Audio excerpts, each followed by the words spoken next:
Buenas tardes a todos, bienvenidos a todas, todes. Les damos a todas las bienvenidas ya a puertas de la Navidad. Un saludo de parte de la Unidad de Salud.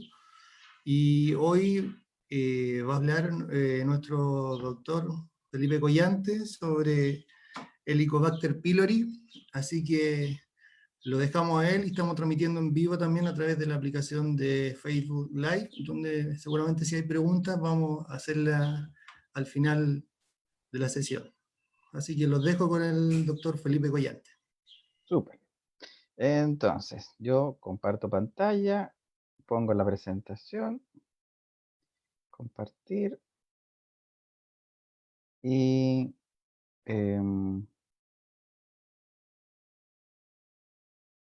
ahí.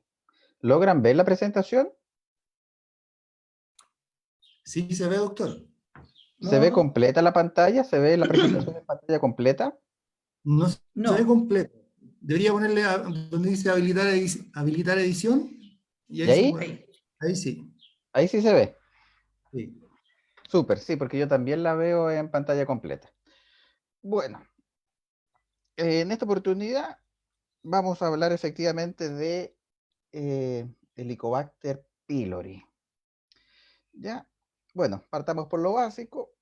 Helicobacter pylori es una bacteria y es una bacteria que tiene la particularidad de lograr vivir en el estómago, en el ambiente ácido del estómago, que es bastante inhóspito para la vida. Uno se da cuenta que la vida es capaz de abrirse en cualquier lugar, incluso dentro del estómago humano, donde hay ácido clorhídrico y donde se disuelven los alimentos, es capaz de vivir una bacteria que es la bacteria Helicobacter pylori. ¿Y cómo logra esta bacteria sobrevivir al ambiente tan ácido del estómago? Lo logra gracias a una enzima que posee la bacteria, que es la enzima ureasa, por la cual logra elevar el pH a su alrededor y de esta forma lograr sobrevivir al ambiente ácido del estómago, que tiene un pH bastante bajo, y gracias a esta enzima logra crear las condiciones para su sobrevivencia. Pero en este proceso en que la bacteria sube el pH local para lograr sobrevivir en la superficie del estómago, es que esto provoca efectos secundarios. Y el efecto secundario es la inflamación. Inflama la superficie del estómago que está habitando, pudiendo producir gastritis e incluso úlceras. ¿Qué importancia tiene esto? ¿Qué importancia tiene que una bacteria sea capaz de vivir en el ambiente ácido del estómago? Bueno, la principal importancia es esta, que es muy, muy, muy frecuente. Eh, en los países en desarrollo puede llegar a estar en un 90% de la población, altísimo. En los países desarrollados es menos, 20%, pero aún así es alto. Un 20% de la población de países desarrollados tienen, un 20% de la población de los países desarrollados tienen el Helicobacter pylori en su eh, en sus estómagos. Es un porcentaje muy importante. Y si se fijan en este mapa, nosotros estamos aquí, en los países que tienen más alta prevalencia de Helicobacter pylori en la población, sobre 70%, específicamente un 73%, o sea, un 73%, 7 de cada 10 personas en Chile tienen presencia de Helicobacter pylori en el estómago. Es muy alto. ¿Cómo, cómo se descubrió esta bacteria? Bueno, esto empezó en el año 1979, donde este caballero que está acá, el caballero mayor, que es Robin Warren, él logró observar una bacteria en el ambiente ácido del estómago en 1979. Fue bastante sorprendente porque en ese entonces no se pensaba que una bacteria fuera capaz de sobrevivir al ambiente ácido del estómago. Se tenía pensado que el estómago era imposible que viviera cualquier tipo de microorganismo, que era un ambiente prácticamente estéril. Pero en 1979, Warren observó esta bacteria y 3 años después, en el año 1981, junto a su colega Barry Marshall, ambos australianos por lo demás, lograron aislar la bacteria. Ya no solamente la podían observar, sino que la lograron aislar y cultivar. Esto generó un amplio debate en la época porque había una resistencia de la comunidad científica y médica en general a aceptar la idea de que una bacteria fuera capaz de sobrevivir en el ambiente ácido del estómago y que no solamente fuera capaz de sobrevivir, sino que también causar inflamación del estómago, lo cual era una idea bastante revolucionaria porque hasta ese entonces las úlceras se trataban principalmente quirúrgicamente, o sea, uno tenía una úlcera grande y lo que se hacía era sacar ese trozo de estómago. Entonces era un tratamiento quirúrgico. Y el planteamiento de Robin Warren y de Barry Marshall era que el tratamiento podía dejar de ser quirúrgico, podía ser antibiótico, porque si era una bacteria la responsable de las úlceras, no era necesario aplicar un tratamiento quirúrgico, sino que bastaba con entregar antibióticos. Sin embargo, la idea no fue muy bien recibida. A veces la comunidad científica y médica, y en esa época más todavía, era reacia a los cambios de paradigma. En esa circunstancia fue que Marshall, que es este caballero que un poco más joven, tomó una decisión bastante drástica y para probar su punto bebió un cultivo de Helicobacter pylori. Y era que no, desarrolló una gastritis. Y tomó antibióticos y la gastritis crónica que había desarrollado por el Helicobacter pylori se pasó.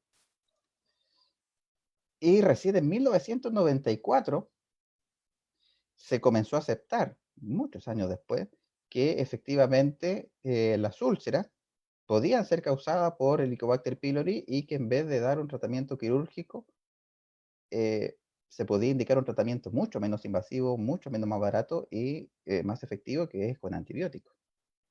Y bueno, todo este trabajo le valió a Robin Warren y a Barry Marshall el premio Nobel en el 2005. Así que el descubrimiento de esta bacteria tuvo bastante, fue un cambio de paradigma en la medicina. ¿Cómo se transmite esta bacteria? El Helicobacter pylori se transmite principalmente de persona a persona, de boca a boca, y también por vía fecal oral, o sea, uno va al baño, no se lava bien las manos, le da la mano a otra persona y esta persona se puede contagiar de Helicobacter pylori. Así que como se dan cuenta, es muy fácil contagiarse, por eso es que es tan frecuente. Recuerden que el 73% de la población en Chile tiene Helicobacter pylori y probablemente la gran mayoría de las personas se contagiaron en su infancia por el contacto con madre y padre. Es posible que ahora, con este distanciamiento físico, que probablemente va a perdurar por mucho tiempo, quizás cambien estas estadísticas y al haber menos contacto entre personas, disminuya la infección por el Helicobacter pylori. Pero aún así es poco, es poco probable porque habría que impedir que las madres o los padres tocaran a sus hijos. Y ahí es cuando probablemente se inician las primeras infecciones en la infancia. Entonces es súper difícil detener la transmisión del Helicobacter pylori. ¿Qué síntomas produce el Helicobacter pylori? Y aquí hay que ser bien categórico. La mayor parte de las personas son asintomáticas. La mayor parte, la inmensa mayoría de las personas que tienen Helicobacter pylori no presentan ningún síntoma, lo cual es muy lógico porque Si el 73% de la población en Chile tiene el Helicobacter pylori, y si el Helicobacter pylori produjera síntomas siempre, el 73% de la población en Chile tendría gastritis crónica o úlcera, y no es así. El Helicobacter pylori solamente produce úlceras en el 10% de las personas que infecta, y solamente propicia el desarrollo de cáncer gástrico en menos del 1% de las personas que infecta. Por eso hay que tener presente y recalcarlo, que la mayor parte de las personas infectadas por el Helicobacter pylori no tienen síntoma alguno y nunca van a desarrollar ningún síntoma ni ninguna complicación de la enfermedad. La mayoría, por lo menos el 90%. ¿Cómo se logra detectar el Helicobacter pylori? Mediante un test de ureasa. Como le había mencionado al inicio, gracias a esta enzima, la ureasa, es que el Helicobacter pylori es capaz de sobrevivir en el ambiente ácido del estómago, y como es una enzima que tiene el Helicobacter pylori y que no debería estar presente en el estómago en ninguna otra bacteria ni bajo ninguna otra circunstancia, es que este es el test que se usa. Se detecta la enzima que usa el Helicobacter pylori para sobrevivir en el ambiente ácido. Ahora, este test de ureasa, ¿cómo se obtiene? Principalmente así, mediante una endoscopía.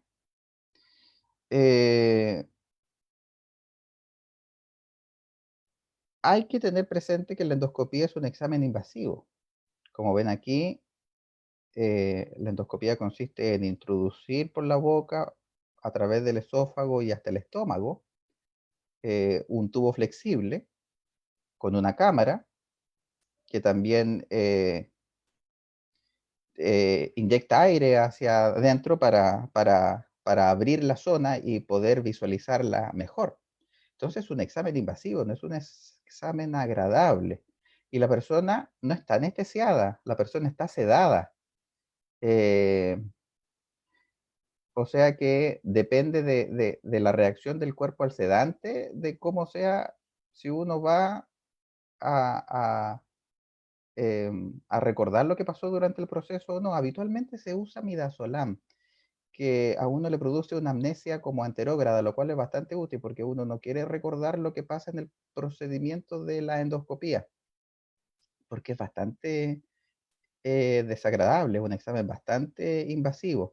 Entonces hay que tener bien presente esto antes de solicitar el examen, y saber bien a lo que uno se está enfrentando, porque a veces se solicita la endoscopía con bastante holgura, como me molesta un poco el estómago, me tomo una endoscopía, como si fuese algo, como si fuese una radiografía, como si fuese tomarse una muestra de sangre, pero hay que tener presente que es un examen invasivo, que uno para soportarlo tiene que estar sedado, que a veces la sedación no toma como uno quisiera y que puede llegar a ser bastante desagradable. Así que hay que ser bien cuidadoso en quiénes solicitar la endoscopía.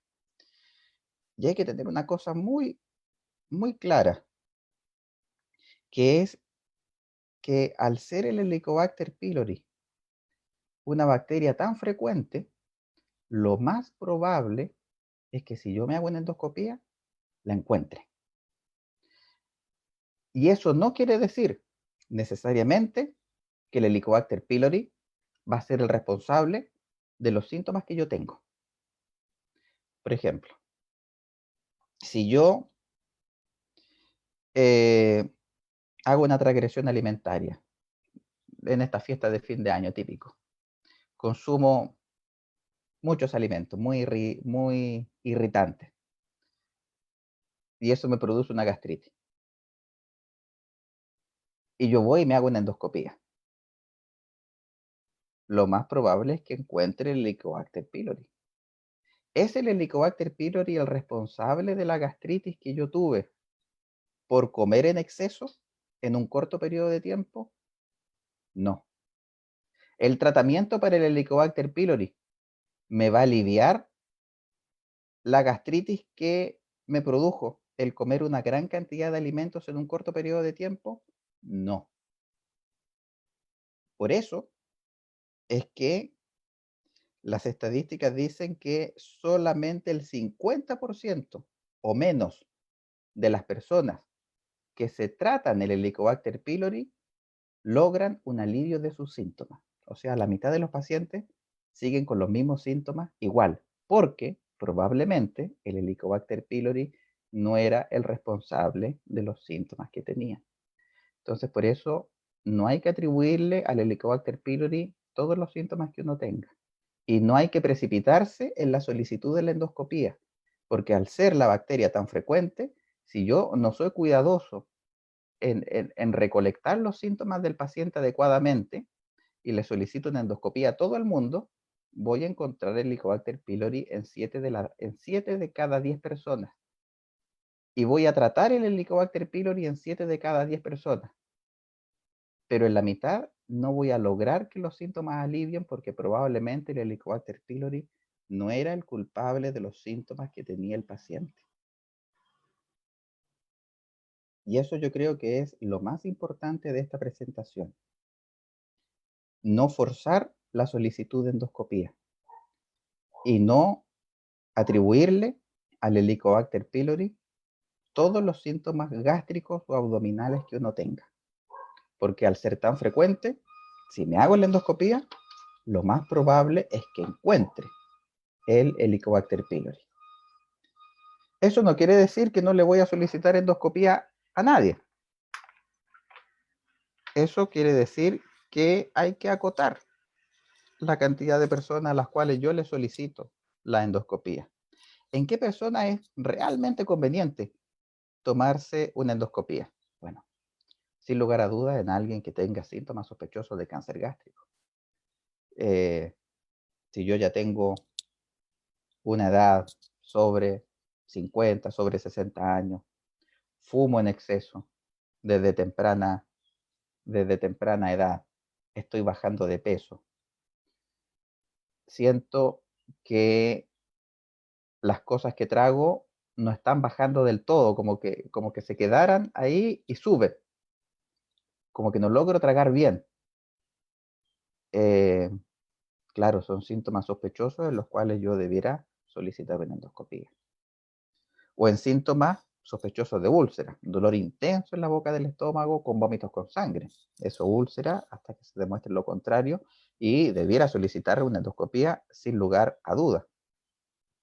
O cuando yo tengo síntomas gástricos, ya sea una epigastralgia, dolor en la boca del estómago o pirosis, siento que la comida se me devuelve hacia arriba y me han tratado esto, he estado tomando protectores gástricos de manera prolongada, he estado tomando omeprazol, esomeprazol o lansoprazol, llevo 1 o 2 meses tomándolo todos los días sagradamente, me estoy cuidando en la alimentación, pero aún así sigo con las molestias, sigo con dolor en la boca del estómago, sigo con reflujo, me cambian la terapia, me dan una más potente, pruebo durante 1 o 2 meses y aún así sigo con las molestias, en esta persona yo diría que sí, ahí sería útil la endoscopía, porque es posible que un Helicobacter pylori sea el responsable de esa gastritis, de esa epigastralgia, de esa dispepsia, de ese reflujo que se ha vuelto revuelve.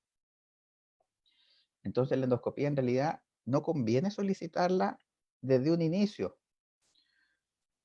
a menos que hayan síntomas graves, a menos que uno esté sospechando una úlcera, a menos que uno esté sospechando un tumor. La endoscopía es preferible solicitarla cuando el tratamiento inicial no ha surtido efecto, cuando los síntomas se hacen rebeldes a la terapia.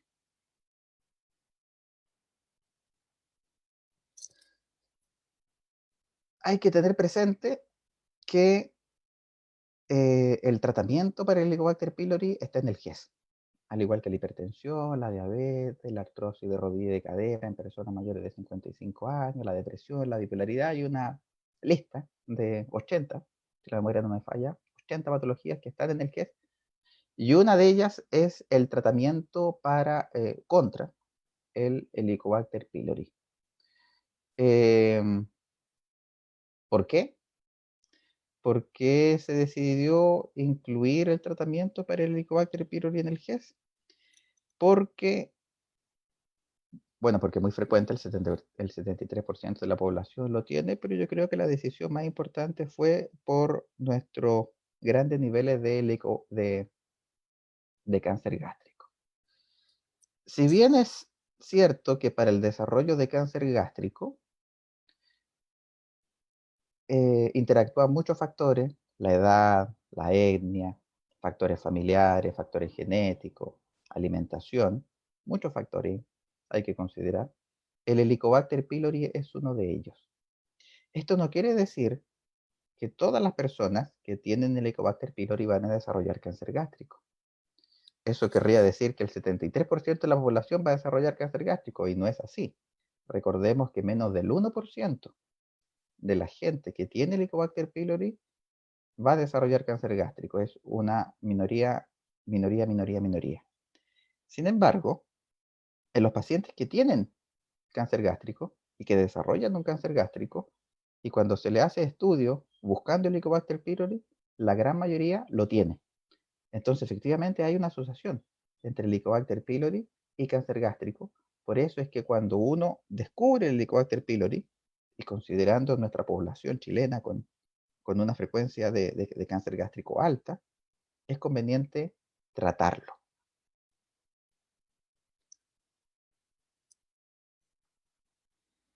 ¿Y en qué consiste el tratamiento para el Helicobacter pylori?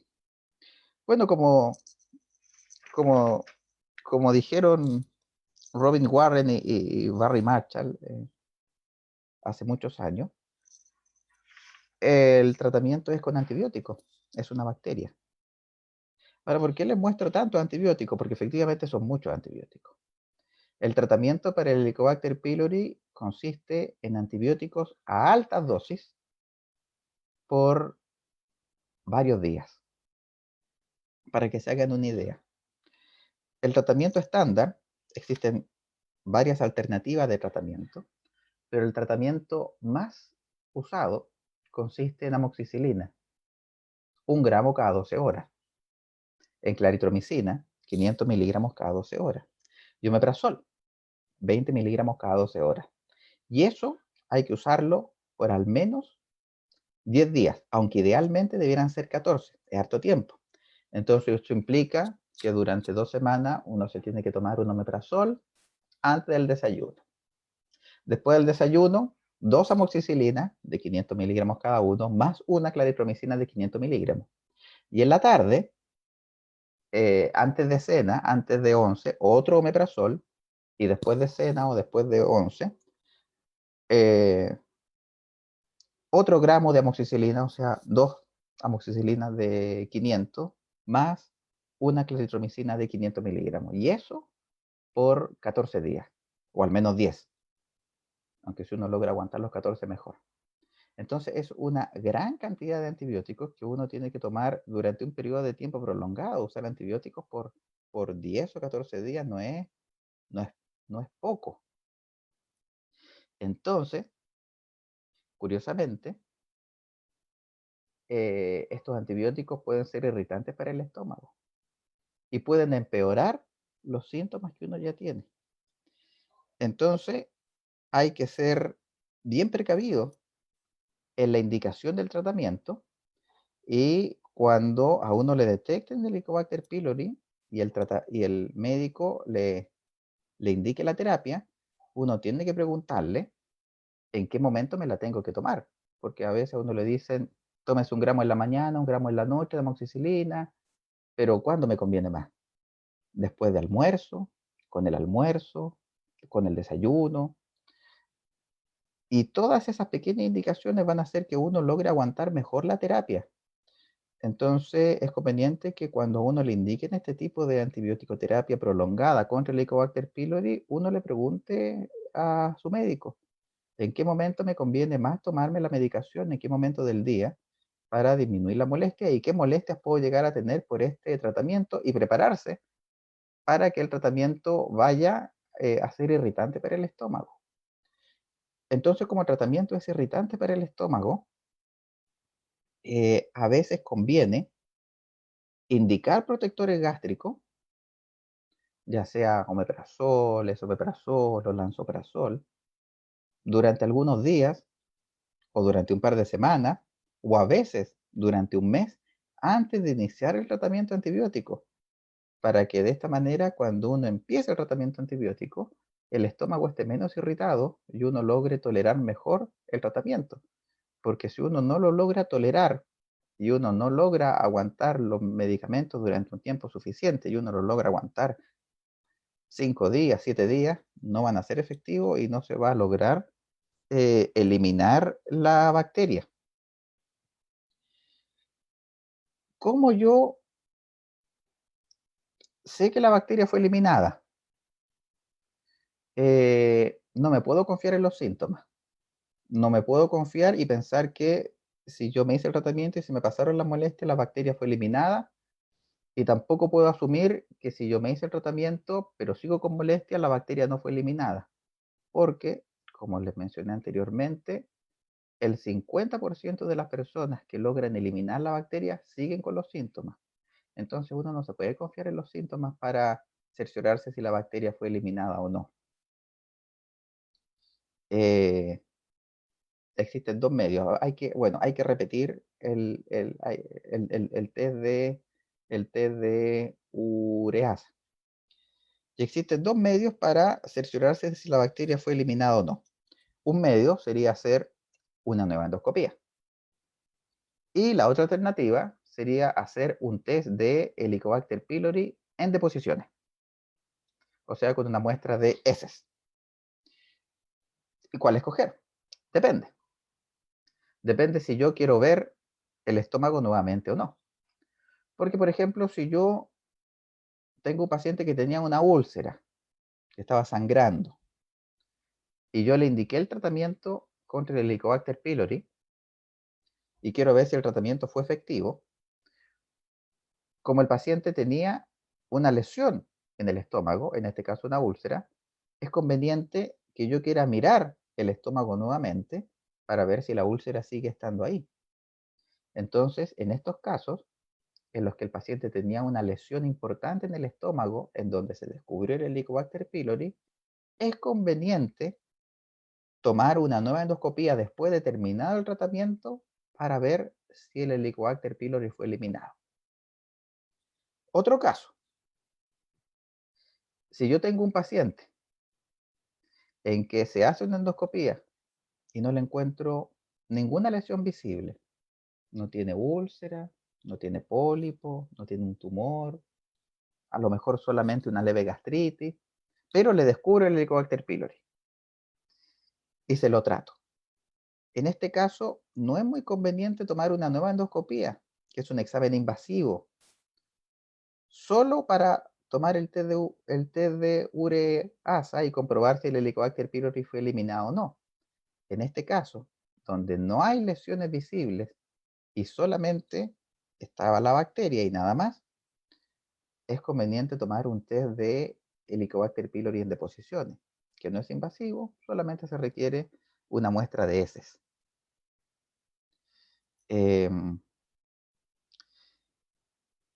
Y finalmente, recordar o finalmente tener en cuenta que al estar nosotros en un ambiente donde el Helicobacter pylori es tan frecuente, el 73% de la población lo tiene, nunca lo olviden. Al estar nosotros en un ambiente donde el Helicobacter pylori es tan frecuente, el riesgo de reinfección es alto. O sea, uno le pueden descubrir la bacteria, le tratan la bacteria, uno aguanta el tratamiento, toma los antibióticos por 2 semanas, después, mediante una endoscopía o un test de Helicobacter pylori en deposiciones, a uno le comprueban que efectivamente la bacteria fue eliminada. Aún así, al estar nosotros en un ambiente con un 73% de prevalencia de esta bacteria en la población, la posibilidad de que uno se vuelva a reinfectar es alta. De hecho, el 13% de las personas que fueron efectivamente tratadas y se comprobó que la terapia fue efectiva, el 13% se vuelven a reinfectar a los 3 años. Claro, porque uno vive en un ambiente en donde 7 de cada 10 personas lo tienen, entonces volver a infectarse es fácil. Tendría uno que tratarse e irse a vivir a un país donde hubiera una baja prevalencia de la infección, irse a vivir a Suecia, a Dinamarca. Pero si uno sigue viviendo acá, lo más probable es que uno se vuelva a infectar. Bien, no sé si hay alguna duda al respecto.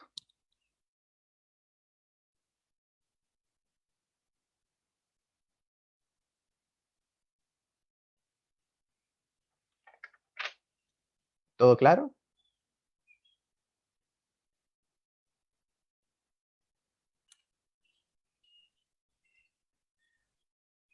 Al parecer sí, doctor, porque al menos en redes sociales no tenemos consulta. Súper. Y en el chat de Zoom tampoco hay consulta. Súper. Sí, sí, es un tema bien rápido.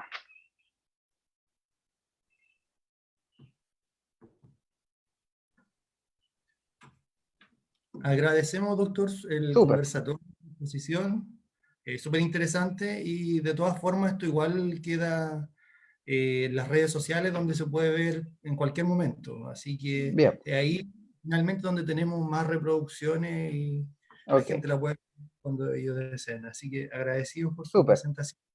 Bien, pues. Desearle feliz Navidad a todos los que están conectados ahora y que lo pasen bien junto a sus familias.